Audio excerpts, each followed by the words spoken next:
Bismillah walhamdulillah wassalatu wassalamu ala rasulillah wa ala alihi wa sahbihi wa man ihtada bihuda. Amma ba'd.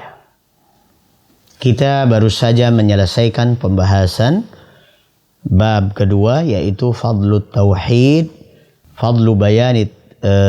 bayanu fadlit tauhid wa ma yukaffiruhu minadz dzunub. Kali ini kita akan membahas kesimpulan-kesimpulan masalah-masalah atau poin-poin penting yang ada di dalam bab ini yang diintisarikan oleh Syekhul Islam Muhammad ibn Abdul Wahhab rahimahullahu ta'ala dalam kitabnya ini. Beliau menuliskan 20 faidah dari dalil-dalil yang ada di dalam bab ini. Yang pertama, al-ula sa'atu fadlillah. Kita tahu dari dalil-dalil yang ada dalam bab ini bahwa karunia Allah itu sangat luas. Jadi kesalahan-kesalahan kita itu seandainya dicemplungkan ke dalam lautan samudra rahmatnya Allah Azza wa Jal, kesalahan kita ini tidak ada apa-apanya. Ibaratnya kalau setetes air kencing, setetes najis, kemudian dimasukkan ke dalam lautan yang luas, apa efeknya? Jadi dosa-dosa kita ini bagi Allah nggak ngefek, nggak ngefek. Maka dari itu Allah Subhanahu wa ta'ala memiliki rahmah yang sangat luas bagi orang-orang yang telah berdosa. Jangan berkecil hati, jangan bersedih hati, jangan khawatir untuk mendekat kepada Allah. Dekati Allah. Allah Maha Pengampun. Allah memiliki kasih sayang yang sangat besar, seberapapun dosamu. Yang kedua, kasratu thawabit tauhid indallahi azza wa jalla. Allah Subhanahu wa ta'ala dengan rahmahnya yang begitu luas mempersiapkan pahala imbalan bagi tauhidullah, bagi orang yang bertauhid, dengan imbalan yang sangat besar. Jadi tidak sebanding dengan amal yang kita lakukan. Yang ketiga, takfiruhu ma'adzalika lidzunub. Selain besarnya pahala tauhid, juga dia berdaya guna untuk menghapuskan dosa-dosa. Yang keempat, tafsirul ayah ats-tsaniyah wath-tsamanin allati fi suratil An'am.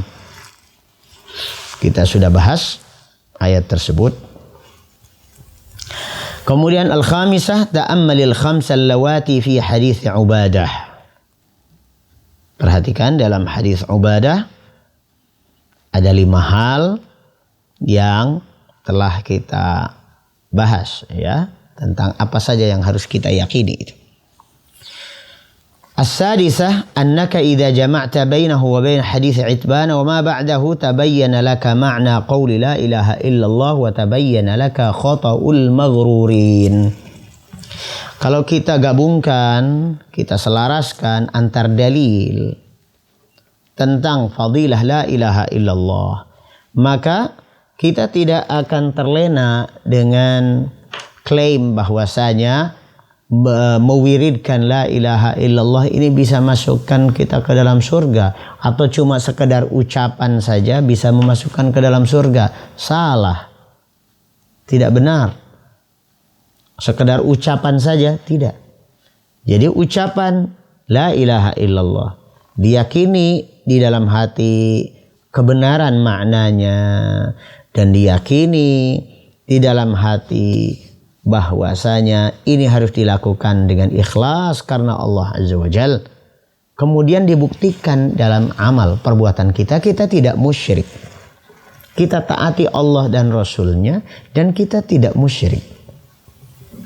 Itu konsekuensinya. Baru mendapatkan fadilah la ilaha illallah. Yang keenam, at-tanbihu lisyarti fi hadits Itban. Kita harus ingat, waspada, ada syarat. Ya, yang tadi disebutkan, syaratnya apa? Yabtaghi bidzalika wajh Allah. Ikhlas karena Allah. Yang kedelapan, kaunul anbiya yahtajuna litanbih ala fadli la ilaha illallah. Saking hebatnya la ilaha illallah, tauhid la ilaha illallah ini, sampai para nabi saja perlu diingatkan kembali. Nabi Musa alaihissalam, siapa yang tidak kenal Nabi Musa alaihissalam? Betapa hebatnya Nabi Musa alaihissalam. Allah berikan kehebatan. Tapi meskipun demikian, ternyata sekelas Nabi Musa alaihissalam masih perlu diingatkan tentang fadilah la ilaha illallah. Jadi jangan bosan-bosan berbicara tentang tauhidullah, tentang tauhidullah lagi, ya. Kemudian ada sindiran ini tauhid melulu. Bahas tauhid lagi. Jangan bosan. Nabi Musa alaihissalam saja sekelas Nabi dan Rasul perlu diingatkan kembali. Bagaimana dengan kiai? Bagaimana dengan kita?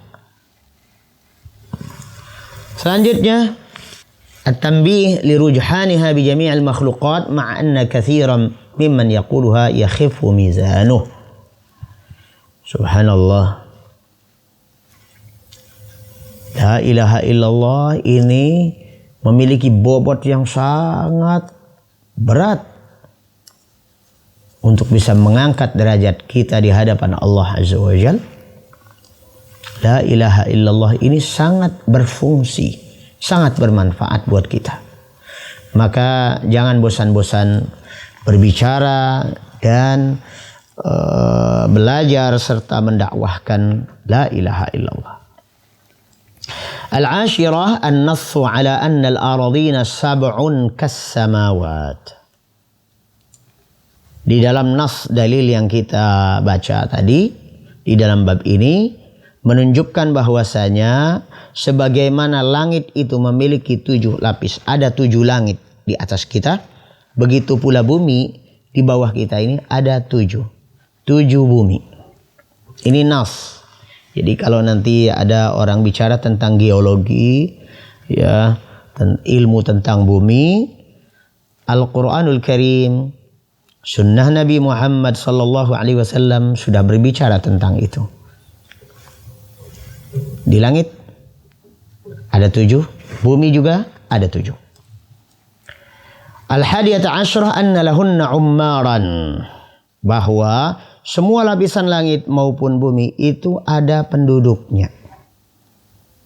Allahu a'lam, penduduknya seperti apa, bentuknya seperti apa, dan bagaimana teknis kehidupan mereka, hanya Allah yang tahu. Dan kita tidak diberi beban tanggung jawab menuntut ilmu tentang apa saja perilaku mereka.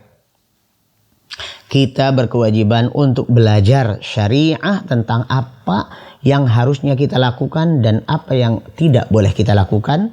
Syariah tentang kita, bukan syariah tentang makhluk planet, makhluk Mars, Pluto dan sebagainya. Tidak ada keharusan kita untuk mengetahui itu. Maka ada sebagian ilmu yang kemudian dikembangkan, tapi sebenarnya tidak ada kewajiban kita untuk itu, dan tidak ada fadilahnya kemudian bisa memasukkan ke dalam surga. Ini pengetahuan. As-tsaniyata asyra itsbatus sifati khilafan lil asy'ariyah. Di dalam dalil yang kita baca ini ada wajah Allah. Rasulullah sallallahu alaihi wasallam yang menetapkan itu. Kita tidak usah merekayasa wajah Allah artinya mungkin begini dan begitu. Bukan. Rasulullah sallallahu alaihi wasallam tidak berbicara tentang teka-teki silang, atau teka-teki tak berhadiah. الثالثة عشرة أنك إذا عرفت حديث أنس عرفت أن قوله في حديث عتبان فإن الله حرم على النار من قال لا إله إلا الله يبتغي بذلك وجه الله إنه ترك الشرك ليس قولها باللسان.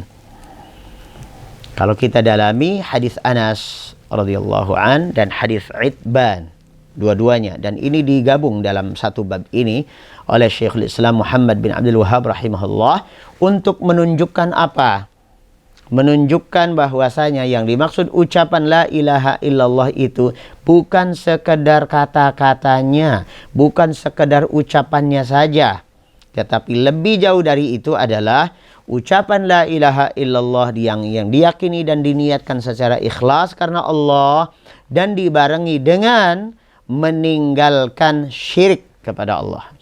Lengkap. Perkataan lisan, keyakinan hati, dan anggota badan. Ar-rabi'ata asyrah ta'ammalil jam'a bain kauni Isa wa Muhammadin abdayillahi wa rasulih. Di sini kita diingatkan bahwa di dalam hadis tadi ada syahadat anna Muhammadan abdullah wa rasuluh wa anna Isa abdullah wa rasuluh. Muhammad hamba Allah dan Rasulnya, Nabi Isa juga hamba Allah dan Rasulnya. Ini modal kita dalam berhadapan dengan orang-orang Kristiani yang memiliki keyakinan yang menyeleweng tentang Nabi Isa alaihissalam, sehingga mereka mempertuhankan Nabi Isa alaihissalam. As-sadisata asyrah, masalah ke-16, masalah ke-16, ma'rifatu kaunihi ruham minhu, bahwa Nabi Isa alaihissalam ditiupkan ruhnya ke dalam rahim Maryam. Nabi Isa alaihissalam ditiupkan ruhnya ke dalam rahim Maryam. Itu dari Allah subhanahu wa ta'ala. Ya, kalimah yang dimaksud adalah Nabi Isa alaihissalam. As-sabi'ata asyrah, yang ke-17 adalah ma'rifatu fadlil iman bil jannah wan nar. Mengimani surga dan neraka, masuk ke dalam kerangka bertauhid kepada Allah azza wa jalla. As-saminata asyrah ma'rifatu qawli ala ma kana minal amal. Perlu kita soroti kalimat ala ma kana minal amal, yang artinya bagaimanapun amalnya. Artinya amal kita mungkin sedikit, pahala kita mungkin sedikit, tapi jangan sampai ada dosa syirik. Maka selama tauhidnya bersih, amalnya sedikit sekalipun terangkat.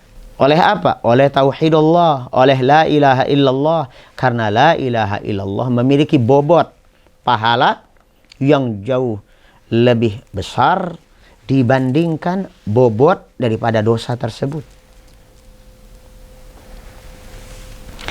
Selanjutnya at-tasi'ata asyrah ma'rifatu annal mizana kiffatani.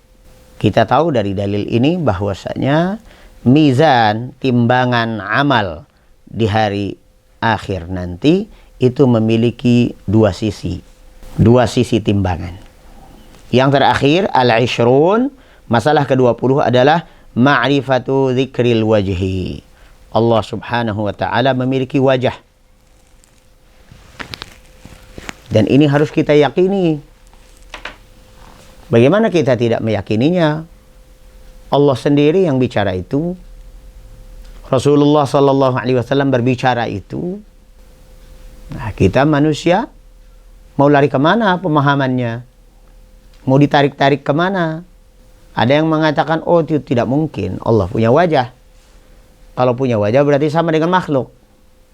Lalu kalau kita katakan laisa kamitslihi syai'un wa huwas sami'ul basir, tidak ada yang serupa dengan Allah. Yang mengatakan bahwasanya Allah punya wajah itu Allah sendiri. Rasulullah yang berbicara itu. Namun kan Allah tidak sama dengan makhluknya. Memangnya kalau kita katakan Allah punya wajah berarti wajahnya sama dengan makhluknya? Kan tidak. Tidak ada konsekuensi itu. Jadi tetapkan keyakinan bahwasanya Allah memang benar punya wajah. Ya. Saya punya wajah, Anda punya wajah. Kambing punya wajah. Kerbau punya wajah. Anda yang menonton punya wajah. Punya wajah. Nah, kalau kita bertanya, wajah Anda sama dengan saya? Kan tidak. Saya lebih ganteng. Alhamdulillah. Kan gitu. Jadi antar kita tidak sama. Bagaimana dengan Allah? Pasti Allah tidak sama dengan makhluknya. Coba kalau Anda katakan, itu si fulan wajahnya sama monyet. Gimana? Mau nggak begitu? Nggak enak kan? Iya, tidak. Antar makhluk aja nggak mau disama-samakan.